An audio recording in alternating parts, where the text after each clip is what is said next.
Hi everyone, welcome to the course. In this course, we will be learning JavaScript language from beginner to professional level. JavaScript is a very vast language which is used in web applications development. So, before going into the details, we need to remember three things: structure, presentation, and behavior of a web page. When we talk about the web technologies, the HTML adds content and structure to the web page, CSS adds presentation to the web page, and JavaScript is used to add interactivity to web page components. The interactivity includes logic and behavior. By this way, you can understand the role of JavaScript in a web page. To understand this concept of structure, presentation, and behavior, let's look at a very simple example. So now I have opened the code editor and here I will paste some HTML code. So when I run this, you can see this is a simple web page. So this is simple structure of a web page which contains a heading, a paragraph, and a button. So now I will add some presentation to this web page using CSS. So here I am adding now some CSS code. This is our CSS code, and when I run this, we have added some color and some presentation to the web page. The web page is looking good. We can say the CSS adds look and feel to the web page, but still when I click on this button I cannot do anything. So now you have understood the role of HTML CSS, that we have added the structure and presentation to the web page. Now we want to add behavior to this web page, some interaction, so that when I click on this button I get some result. So I will need JavaScript for this purpose. So now I will add JavaScript code and then you will see the role of JavaScript in our web page. So now I am adding some JavaScript code. I am pasting some JavaScript code. This is our JavaScript code, and when I run this, now we can change the color of background with the click operation of button. So before adding JavaScript code, we cannot do anything with the button click. Now we have added JavaScript code. So now you can see we have added some behavior to the web page. So this is the basic example to demonstrate how HTML, CSS, and JavaScript work together in a web page. So if we talk about the uses and applications of JavaScript, it is a very versatile language and it has many vast applications. It is used in web development. It has its frameworks and libraries which are used in front-end development. It is also used in server-side development. Alongside with this, it is also used in mobile app development, game development, and form validation. So there are many usages and applications of JavaScript. So to conclude, if you learn JavaScript programming language, you will have variety of options to choose in which field you want to go in web development and game development, etc. So I hope now you have the basic understanding of JavaScript, what it is, what is the role of JavaScript in a web application, and what are its uses and applications in practical field. Now we will talk about JavaScript examples, how we write JavaScript code and how we can include the JS code in our HTML files. The JavaScript code is written inside the script tag. Script tag specifies that we are going to write JavaScript code in our web page. So this is a sample script tag. Don't worry about it. We will be talking about the syntax of this tag in later examples. So there are three ways we can include the JS code in our HTML files. The first way is to include the script tag in body tag of HTML file. The second way is to include the JS code in head tag of HTML. The third way is very separate. We can create our external separate JavaScript file with .js extension and then we can include in our HTML code. Now we will see how we can implement all these three ways. So let's go to the code editor and start our coding. So now I am in the code editor. I am using the Visual Studio Code editor. Now I will press Ctrl N and I will create the HTML file. This is our HTML tag. Here is our body tag, and now we will include our JS code. So I will type the script tag. So this is our script tag, and inside our script tag I will simply code an alert showing the message hello JavaScript. And don't forget to put semicolons in JS code statements. So this is our simple code. We have included the script tag inside our body tag, and now we will save this file, and we will name it hello.html. And now when I run this file, you can see in the browser the HTML page is displaying an alert showing the message hello JavaScript. When I run this again, you can see the alert with the help of JavaScript code. So this is the first way of including the JS code in our HTML file, which is inside the body tag. Now we will talk about the second way of including the script tag in our HTML file, which is inside the head tag. So now I will remove this, and I will create some sample HTML code hello to JS code. So now I will create the head tag, and inside this head tag I will place the script tag of JavaScript code.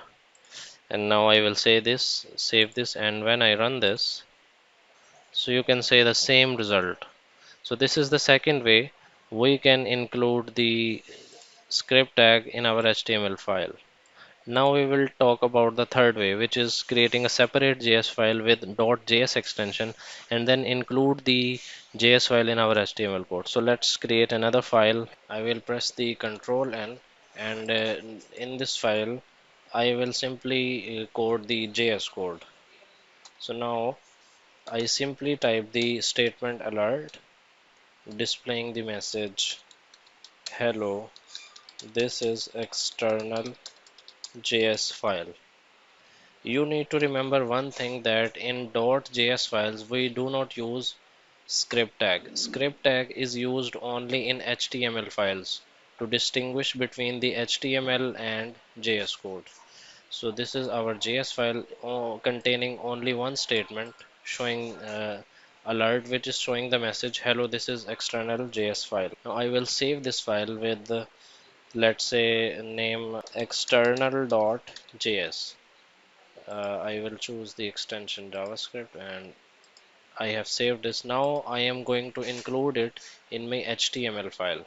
So I can include this in my HTML file with the help of script tag, as I told you earlier.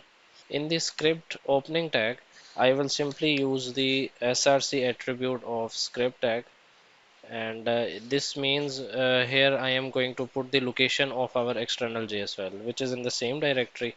So I will simply type the name external.js, and now I will save this, and when I run this HTML file, you can see the JS code is showing the alert.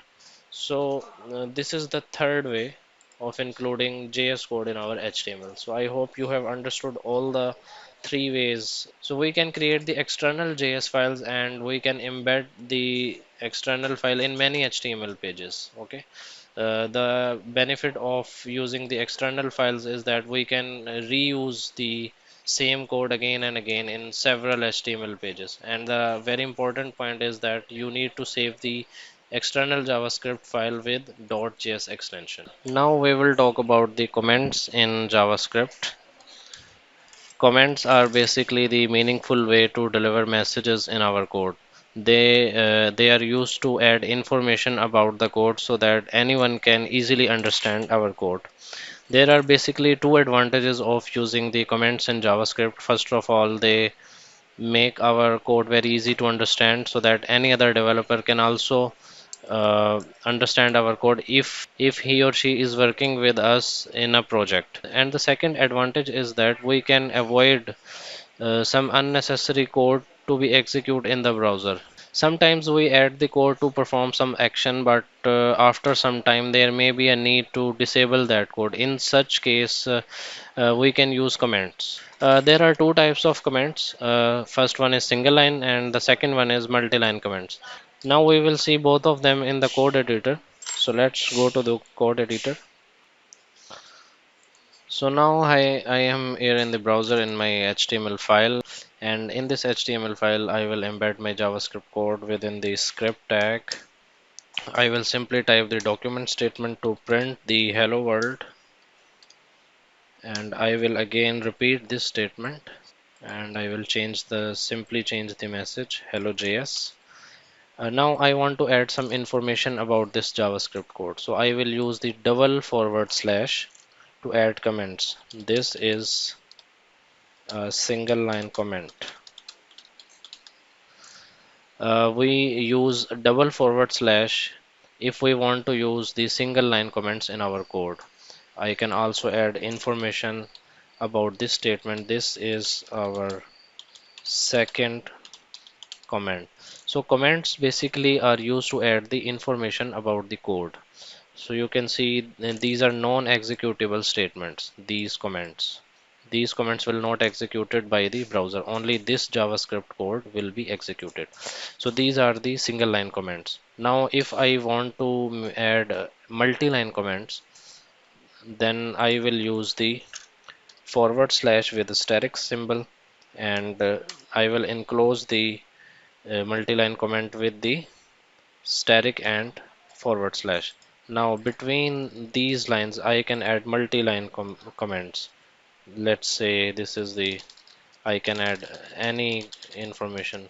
These multi-line comments will also not be executed by the browser. So let's remove it, and yeah,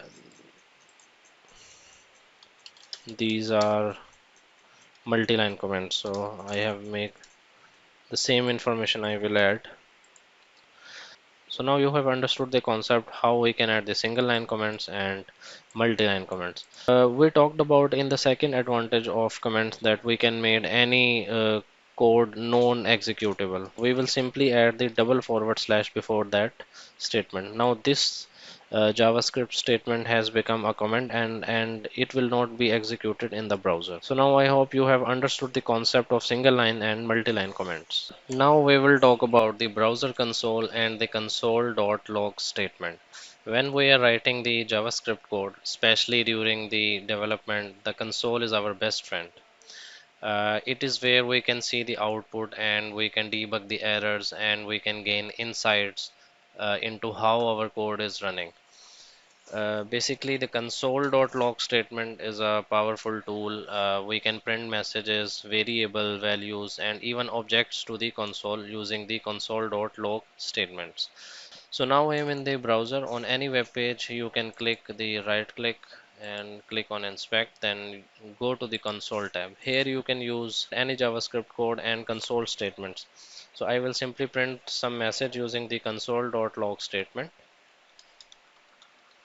Console.log. I will simply print the message hello console. So you can see the message it has printed out hello console. Console.log statement is not only used for printing the outputs, it is a very valuable tool for debugging the JavaScript code.